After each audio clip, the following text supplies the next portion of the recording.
दलों को कैसे सुधारा जा सकता है?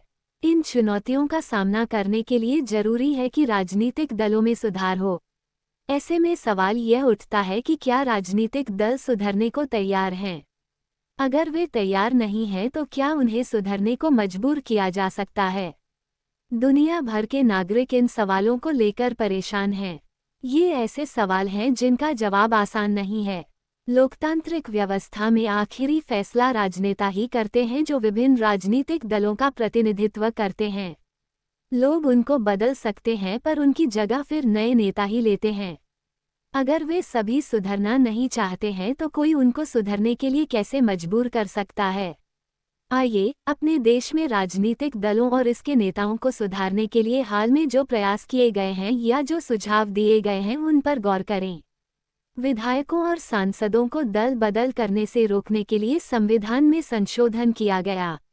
निर्वाचित प्रतिनिधियों के मंत्री पद या पैसे के लोभ में दल बदल करने में आई तेजी को देखते हुए ऐसा किया गया। नए कानून के अनुसार अपना दल बदलने वाले सांसद या विधायक को अपनी सीट भी गंवानी होगी। इस नए कानून से दल बदल में कमी आई है पर इससे पार्टी में विरोध का कोई स्वर उठाना और भी मुश्किल हो गया है। पार्टी नेतृत्व जो कोई फैसला करता है, सांसद और विधायक को उसे मानना ही होता है। उच्चतम न्यायालय ने पैसे और अपराधियों का प्रभाव कम करने के लिए एक आदेश जारी किया है। इस आदेश के द्वारा चुनाव लड़ने वाले हर उम्मीदवार को अपनी संपत्ति का और अपने खिलाफ चल रहे आपराधिक मामलों का ब्यौरा एक शपथपत्र के माध्यम से देना अनिवार्य कर दिया गया है। इस नई व्यवस्था से लोगों को अपने उम्मीदवारों के बारे में बहुत सी पक्की सूचनाएं उपलब्ध होने लगी हैं, पर उम्मीदवार द्वारा दी गई सूचनाएं सही हैं या नहीं, ये जांच करने की कोई व्यवस्था नहीं है। अभी तक हम ये बात भरोसे से नहीं कह सकते कि इस व्यवस्था के बन जाने के बाद से राजनीति पर अमीरों और अपराधियों का प्रभाव घटा है या नहीं। चुनाव आयोग ने एक आदेश के जरिए सभी दलों के लिए सांगठनिक चुनाव कराना और आयकर का रिटर्न भरना जरूरी बना दिया है।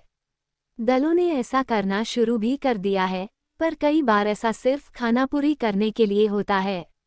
ये बात अभी नहीं कही जा सकती कि इससे राजनीतिक दलों में अंदरूनी लोकतंत्र मजबूत हुआ है।